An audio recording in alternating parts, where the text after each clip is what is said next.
নমস্কার, আমি বিশ্বজিৎ। আজ আলোচনা করব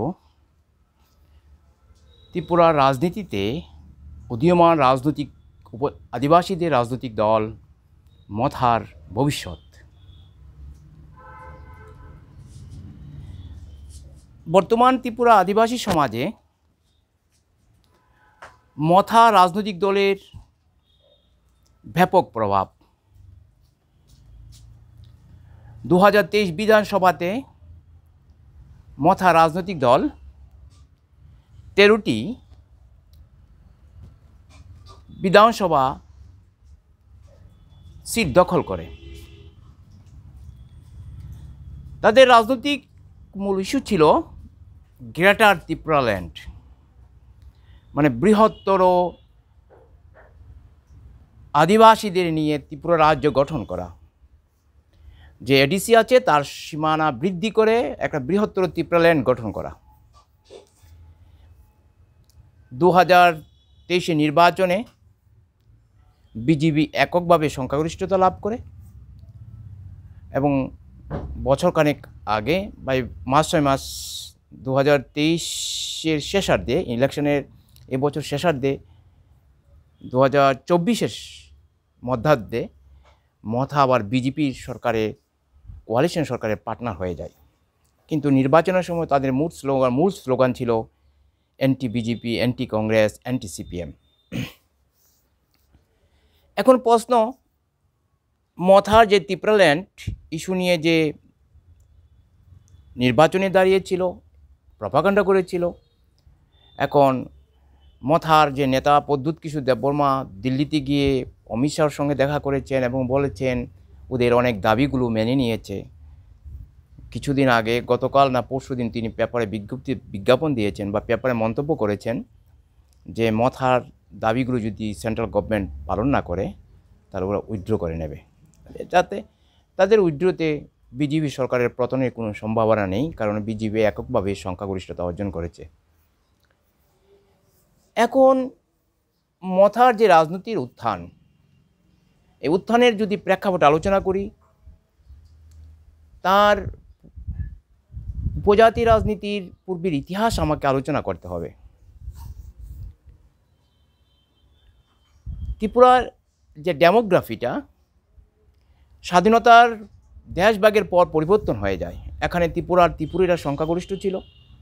দেশভাগের পর পূর্ব বাংলা থেকে ব্যাপক হিন্দুরা ত্রিপুরাতে এসে বসবাস শুরু করে এবং ধীরে ধীরে ত্রিপুরার ট্রাইবেলরা সংখ্যালঘুতে পরিণত হয় এবং হিন্দু বাঙালিরা সংখ্যাগরিষ্ঠের জাতি হিসাবে ত্রিপুরা রাজনীতিতে প্রভাব বিস্তার শুরু করে।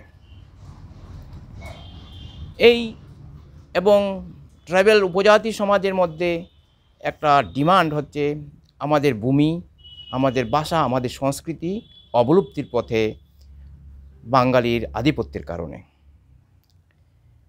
তবে এই 1940 দশকে এই ত্রিপুরা রাজনীতির, এই আদিবাসী রাজনীতির প্রেক্ষাপট আলোচনা করতে গেলে আরেকটা জিনিস লক্ষ্য রাখতে হবে। 1940 দশকে ত্রিপুরা কমিউনিস্ট পার্টি পাহাড়ে জনশিক্ষা আন্দোলনের মাধ্যমে ট্রাইবেল জাতিদের নিয়ে ব্যাপক একটা কমিউনিস্ট আন্দোলন শুরু করে। 1948 সালে তারা সশস্ত্র সংগ্রামের পথে তারা ঝাঁপিয়ে পড়ে। পরবর্তীকালে সশস্ত্র সংগ্রাম প্রত্যাহার করে তারা রাজনীতির মূল স্রোতে ফিরে আসে। তবে এখানে কিন্তু ট্রাইবেলদের নিয়ে কমিউনিস্ট পার্টি যখন আন্দোলন করেছিল তখন কিন্তু এর মধ্যে কিন্তু ট্রাইবেল কমিউনিটির বা বাঙালি কমিউনিটির কোনো ডিভিশনে কোনো ছিল না। তখন তাদের কমিউনিস্ট পার্টির মূল ডিমান্ড ছিল ট্রাইবেল জনজাতির আর্থসামাজিক ব্যবস্থা উন্নতি, গণতন্ত্রের বিকাশ এবং রাজতন্ত্রের পতন। অন্যদিকে ত্রিপুরা সমতলে যে কংগ্রেসের যে পুনর্বাসনের যে উদ্যাস্তদের ফলে বাঙালি বেল্টে কংগ্রেসের একটা ব্যাপক প্রভাব বিস্তার করে সমতলে, এবং কংগ্রেস দল সমতলের বুটেই তারা দীর্ঘদিনই রাজনীতি করে আসছে। তাহলে দেখুন, কমিউনিস্ট পার্টির বেলটা হচ্ছে ট্রাইবেল, আর বাঙালি জাতির বেলটা হচ্ছে কংগ্রেস দলের প্ল্যাটফর্ম ছিল সমতল ভূমি। পরবর্তীকালে দীর্ঘদিন রাজনীতি করার পরে কমিউনিস্ট পার্টিও প্রয়োজন ছিল সমতল ভোট ব্যাংক। তখন তাদের মধ্যে একটা কমিউনিস্ট এবং বাঙালি এবং ট্রাইবেলের মধ্যে একটা সমন্বয় সাধনের রাজনীতি তারা শুরু করে।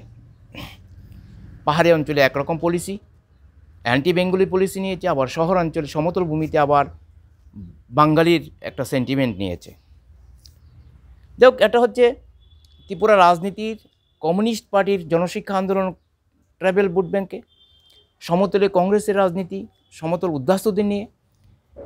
এবং শচীন সিং 1950 সালেই বিলুনিয়াতে 200 জন আদিবাসীদের নিয়েও একটা সংগঠন তৈরি করেছিলেন শচীন সিং, কংগ্রেসের নেতা।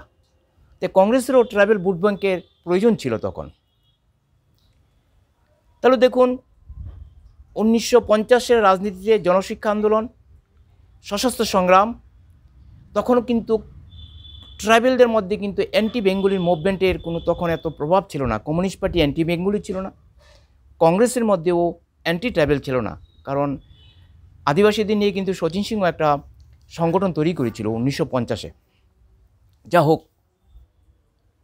উদ্বাস্তুর আগমনের ফলে কমিউনিস্ট পার্টির সংগঠন ব্যাপক পাহাড় অঞ্চলে বৃদ্ধি পায় এবং দশরথ দেব, অকুর দেবনাথ তারা অভিজ্ঞাত তারা নেতা, তাদের প্রভাব, দশরথ দেবকে তো মুকুটহীন রাজাই বলা হতো।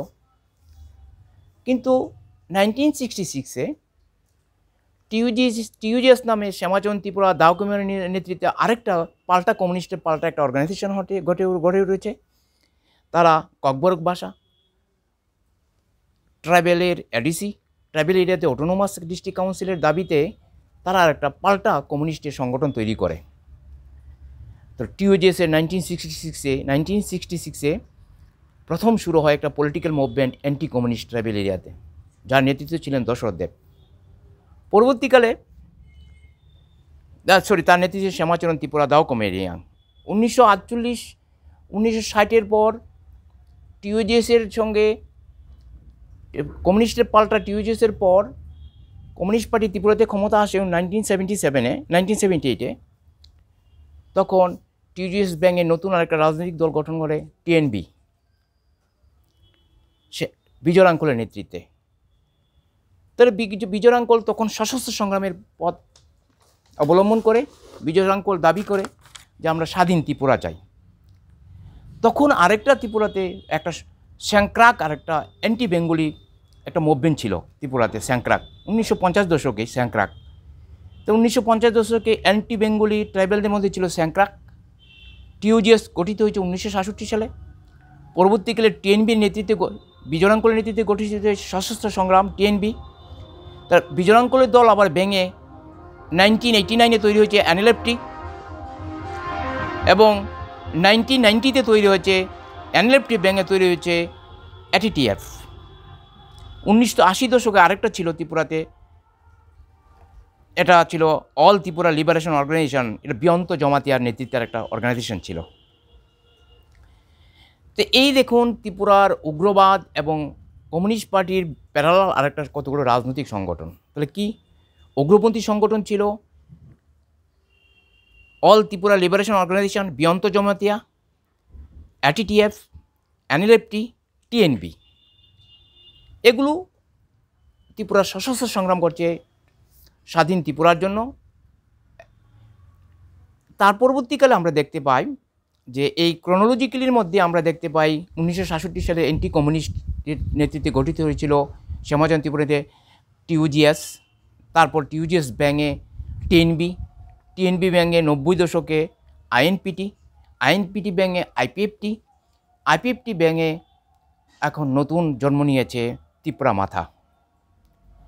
যে এই যে বিভিন্ন নতুন নতুন রাজনৈতিক দল গঠন, উগ্রপন্থী সংগঠন তৈরি হওয়া, এগুলো কিন্তু মোটিভ একটাই, লক্ষ্য একটাই, ট্রাইবেল জনজাতির ভাষা, সাহিত্য, সংস্কৃতি রক্ষা, তাদের আইডেন্টিটি মুভমেন্ট, তাদের আরও ক্ষমতা চাই। এইভাবে আমরা যদি দেখতে চাই যে ভাঙাগড়ার মধ্যে কিন্তু ট্রাইবেল সমাজ এগিয়েছে, ভাঙাগড়ার মধ্যেই ট্রাইবেল মুভমেন্টে এগিয়েছে এবং কোনো মুভমেন্টে পার্মানেন্ট কিছু নেই। কোনো মুভমেন্টেই কোনো রাজনৈতিক দলের স্থিতিশীলতা যে দীর্ঘ 5 বছর 10 বছর পর ভেঙে নতুন সংগঠন তৈরি হচ্ছে, কিন্তু লক্ষ্য একটাই, তারা স্বাধীন ত্রিপুরা বা এডিসির আরও বেশি ক্ষমতা চায় তারা। তাহলে এখন যে এই মধ্যে আরেকটা জিনিস আরেকটা ব্যাখ্যা করা প্রয়োজন। কমিউনিস্ট পার্টির ত্রিপুরা ট্রাইবাল মুভমেন্টটা পুরো কমিউনিস্ট পার্টি নিয়ন্ত্রণ চলে গেছে এবং কমিউনিস্টরা বাঙালি প্রাধান্য একটা রাজনৈতিক দলে পরিণত হয়েছে। সেজন্য ট্রাইবেলদের যে ডিমান্ডগুলো কমিউনিস্ট পার্টির মধ্যে ফুলফিল হচ্ছে না, সেই জন্যই তারা আঞ্চলিক দলগুলো তৈরি করছে। এবং এই মুহূর্তে যে ট্রাইবেল মুভমেন্টটা, এটা কিন্তু কমিউনিস্ট পার্টির দ্বারা কমিউনিস্ট পার্টির কাছে তারা কেউ আসবে না, সারেন্ডার করবে না, কারণ তারা একটা স্বাধীন সত্তা অর্গানাইজেশন। কমিউনিস্ট কিন্তু কোনো স্বাধীন সত্তা অর্গানাইজেশনের সঙ্গে কোনো কোঅপারেশন করে না বা কোয়ালিশনও করতে চায় না। সেজন্য তাদের অল্টারনেটিভ অ্যান্টি কমিউনিস্ট যে মুভমেন্ট, অ্যান্টি কমিউনিস্টের যে প্ল্যাটফর্ম, হোক কংগ্রেস অথবা বিজেপি। 1988-এ টিউজেএস কংগ্রেসের সঙ্গে হাত মিলিয়ে সরকার গঠন করেছে, কোয়ালিশন শ্যামাচরণ ত্রিপুরা। আবার আমরা দেখতে পাই আইপিএফটির নেতা আইপিএফটির নেতা তিনি মন্ত্রী হয়েছেন, কোয়ালিশন করেছে 2018 সালে মন্ত্রী হয়েছেন এনসি দেববর্মা। তাহলে এই যে একটা হচ্ছে কমিউনিস্টের সংগঠন, একটা ট্রাইবেল সমাজ ভাবে এটা কমিউনিস্টের সংগঠন, বাঙালি প্রাধান্য সংগঠন, এর মধ্যে আমাদের আত্মনিয়ন্ত্রণ কোনো অধিকার কোনো ডিমান্ড করা যাবে না। আর এই কমিউনিস্টের অ্যান্টি যে মুভমেন্টগুলো, এটা পুরোটা একটা স্বাধীন সত্তা নিয়ে আন্দোলন করছে। এটা তারা অ্যান্টি কমিউনিস্ট, এবার তারা হয় কংগ্রেস থেকে যেতে পারে অথবা বিজেপি থেকে যেতে পারে তাদের ফল সেলফ ইন্টারেস্টের জন্য। এর মধ্যে আরেকটা জিনিস আমি বলি, নৃপেন চক্রবর্তীও কিন্তু ক্ষমতা আসার পরেই এডিসি তো গঠন করেছে এবং সেন্ট্রালে তখন 1983-তে ইন্দিরা গান্ধী সরকার, ইন্দিরা গান্ধী কিন্তু পার্লামেন্টে আইন করে এডিসিকে ষষ্ঠ তফসিলে দিয়েছে। তাহলে কংগ্রেস এবং কমিউনিস্টও কিন্তু ট্রাইবাল জনজাতির উন্নয়নের সাথে কিন্তু এডিসি গঠন করেছে। তাহলে কমিউনিস্ট পার্টি, কংগ্রেস দল গঠন, এডিসি গঠন করার পরেও কমিউনিস্টের কেন এখানে পরাজয় বা এরকম অধপতন? কারণ 80 দশকের যে এডিসি গঠন, নতুন জেনারেশন প্রায় 30-40 বছর পরেও তাদের যে নিউ ডিমান্ড, এডিসির আর্থিক ক্ষমতায়ন, এইচডিসির হাতে হোম ডিপার্টমেন্ট থাকা, আংশিক জুডিশিয়াল ব্যবস্থা থাকা, এখনও এডিসির মধ্যে সেগুলো হয়ে ওঠেনি। তাই এটা যদি তাদের এই ডিমান্ডগুলো ফুলফিল করা হয়, আশা করা যায় ত্রিপুরা ট্রাইবেলে যে স্বতন্ত্র আইডেন্টি মুভমেন্টটা অনেকাংশে হ্রাস পাবে, 1 নম্বর। 2 নম্বর, যে মথার যে এখন রাজনৈতিক চিত্র, মথা যদি ত্রিপুরাতে বিজেপির বিরুদ্ধে বিদ্রোহ করে, মথা যদি ভেঙেও যা, মথার জায়গায় আরেকটা নতুন শক্তির উত্থান হবে। এই শক্তি আবার অ্যান্টি কমিউনিস্ট মুভমেন্ট করবে এবং তারা যে কোনো কংগ্রেস প্রয়োজন হলে কংগ্রেস শক্তির সঙ্গে তারা হাত মেলাবে।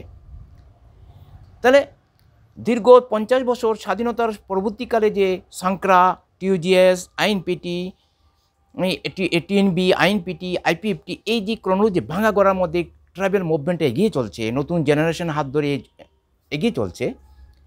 আমার মনে হয় এই মুভমেন্টের লক্ষ্য একটাই, ট্রাইবেলদের অটোনোমাস আর একটু বেশি দেওয়া, ট্রাইবেলদের জাতিসত্তা আন্দোলনকে, ট্রাইবেলদের যে স্বাধীন সত্তার যে প্ল্যাটফর্মটাকে আরও শক্তিশালী করা। এটা সম্ভব একমাত্র এডিসির মাধ্যমেই।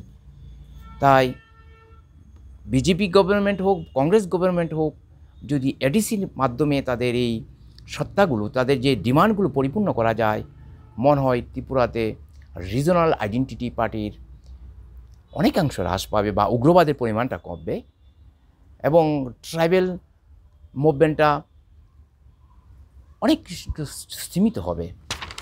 আর মথা ধ্বংসে হলেও এডিসি মুভমেন্ট, ট্রাইবেল মুভমেন্ট কিন্তু এগিয়ে যাবে, কারণ যতদিন তাদের সেই ডিমান্ডগুলি পরিপূর্ণ না হয়। এবং কমিউনিস্ট অ্যান্টি যে পার্টিগুলো টিউজিএস, আইপিএফটি ছিল, তারা আগামী দিনে হোক কংগ্রেস প্ল্যাটফর্মের সঙ্গে আসতে পারে, কিন্তু কমিউনিস্ট পার্টির যে কঠোরতা, পার্টির যে ইনস্ট্রাকশন, তারা রিজনাল আইডেন্টিটি তারা গুরুত্ব না দিতে পারে রাজনৈতিক ক্ষেত্রে, কিন্তু তারা কিন্তু একটা ডানপন্থী শক্তি অথবা কংগ্রেস অথবা বিজেপির সঙ্গে তারা হাত মিলিয়ে চলবে। ক্রমপ্রবাহমান মথার মৃত্যু হলেও, রাজনৈতিক শক্তির পতন হলেও নতুন শক্তির আবার উদয় হবে। এতএব মথার পতন হলেও আনন্দের কিছু নেই। এই যে এখন মুভমেন্টটা, এটা অ্যান্টি কমিউনিস্ট মুভমেন্ট এবং এই শক্তিটাই বার্গেনিং করে বিজেপি অথবা কংগ্রেসের সঙ্গে তারা হাত মেলাবে আগামী দিনে। এভাবেই ত্রিপুরা রাজনীতি এগিয়ে যাবে। ধন্যবাদ।